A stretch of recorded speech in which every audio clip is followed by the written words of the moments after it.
Welcome to another deep dive. Today we're looking at, well, it's a physics model, hosted on a website dedicated to open educational resources. Sounds interesting already. It is, actually. The site itself is based in Singapore, Okay.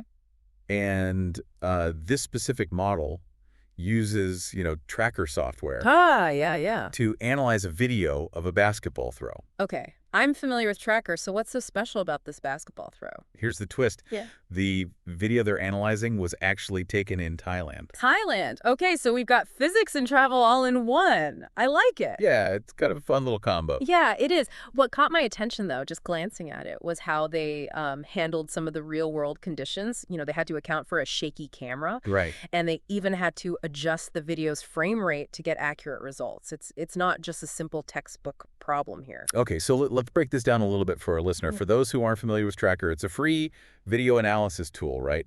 Exactly. Yeah. It's become super popular in physics education.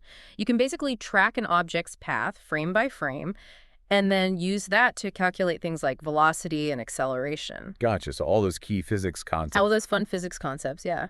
So in this case, they're applying it to, well, like you said, a real-world basketball throw with the shaky camera and everything. What makes this model stand out? Why are we talking about this one? Well, they didn't just, plug the video into Tracker and say, okay, we're done. They actually had to get a little creative. I see. So what do they do? To compensate for the camera shake, they actually used what's called a moving reference frame. Okay. It's kind of like creating a virtual Steadicam inside the software to really isolate the ball's motion. So they're shifting the perspective, so to speak, so that the camera shake doesn't, totally mess up the data. Exactly. And that's the clever part. By using that moving reference frame, they were able to just focus on the ball's movement relative to a stable point. Okay, that makes sense. But how did they make sure their measurements were accurate then? There's a lot going on here. Right. Well, they also had to make a couple of assumptions just about the girl who was throwing the ball, her height, and the basketball size. Okay, makes sense. So they estimated her height to be about 1.5 meters tall.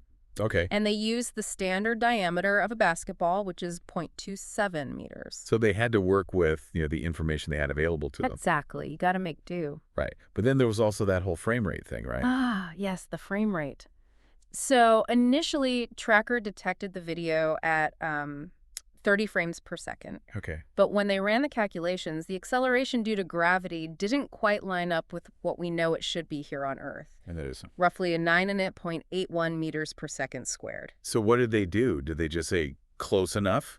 No, they didn't. They realized that the frame rate detection might have been a little off. So they tweaked the perceived frame rate within the model until the acceleration due to gravity hit that Natica 9.81 sweet spot. Oh, interesting. So they basically fine-tuned the video speed to make the physics work out perfectly. Yeah, exactly. And that really shows, their attention to detail. Yeah, they could have just ignored it. Oh, absolutely. But they went the extra mile to ensure that their analysis was, as accurate as possible. It's just real commitment. Right, a commitment to accuracy. Yes. And this model, this whole thing, was created by someone named Looking, right? Yes, that's right.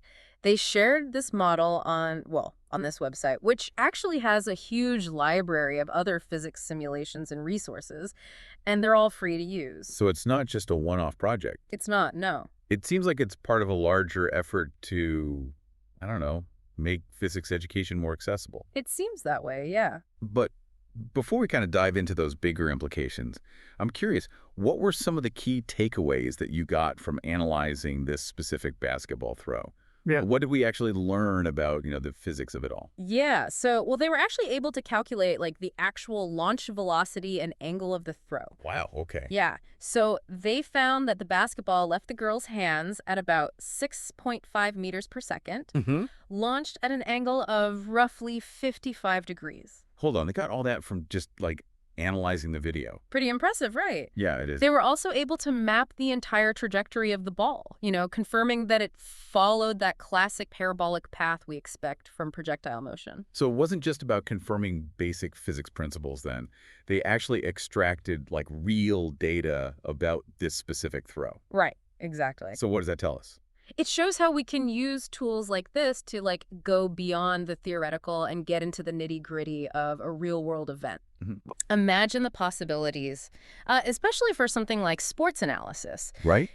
Coaches could use this to study an athlete's technique, identify areas for improvement, even compare like different throwing styles. Right. It's like taking those slow motion replays to a whole new level. It's Exactly. not just about, seeing what happened, but understanding why it happened the way it did. Exactly. And, it's not limited to sports. Think about like biomechanics or Yeah. physical therapy, really anywhere that you need precise movement analysis. Oh, yeah, yeah. Imagine being able to track a patient's progress during rehab or even like designing prosthetic limbs that move more naturally. It's like it's unlocking this like whole new layer of understanding about, well, just how things move. Yeah. And the fact that this, software is freely available, I mean, Mhm. that makes it even more powerful.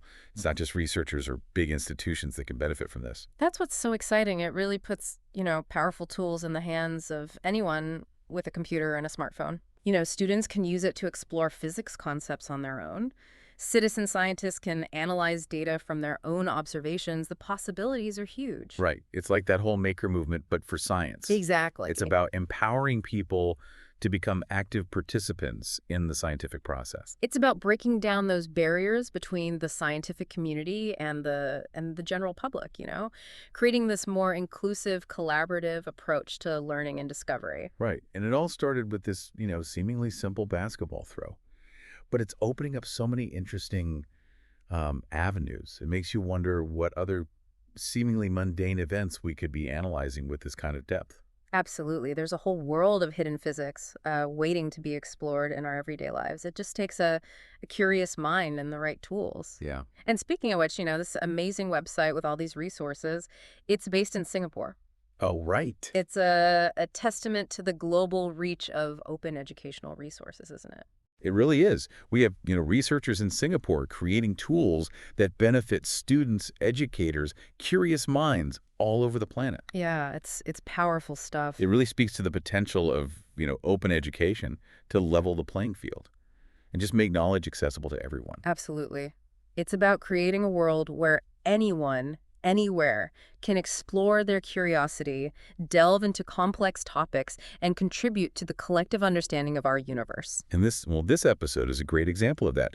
We're using publicly available resources to analyze a model that was created by, someone in Singapore, and now our listener is joining us on this journey of exploration. Yeah, it's a beautiful loop of knowledge sharing. It really is. And it all stems from that simple basketball throw captured on video. It reminds us that even the most commonplace events can hold profound insights. We Mhm. just need to take the time to analyze them. It's like that saying, the universe in a grain of sand. Right. We just need to know where to look and have the tools to see it.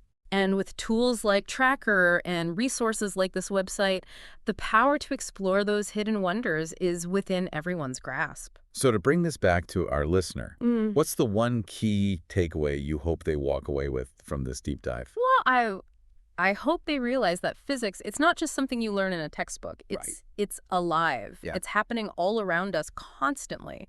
And with the right tools, like we can all become these physics detectives, uncovering the hidden laws that govern our world. That's a fantastic takeaway. And this basketball throw analysis it's such a perfect example. It reminds us that even, the most seemingly ordinary events can be extraordinary learning opportunities. Exactly. And that's the beauty of physics. It's accessible to everyone. Yeah. Yeah. You don't need a lab coat or fancy equipment, just an inquiring mind, a willingness to observe, and maybe a smartphone to, capture those moments of wonder. So, dear listener, we challenge you to take this inspiration and run with it. What everyday occurrences in your life could you analyze with, I don't know, a physics lens? Maybe it's the way your coffee swirls in your mug, Oh, yeah. or the arc of your dog's jump when they're catching a frisbee. Or maybe it's something like the swing of a pendulum clock or the bounce of a basketball, just on the pavement. The world is your laboratory. It is. So, embrace that curiosity. Download some free software. And start exploring the physics that surrounds you. You never know, you might make some fascinating discoveries. And remember, you don't have to be a physics expert to appreciate the beauty and wonder of the natural world. Yep. Just be open to asking questions, making observations, and connecting the dots. Because as we've seen with this basketball throw, all the way from Thailand, Sometimes the most profound insights can come from the most unexpected places. They really can. Thanks for joining us on this deep dive. Happy exploring!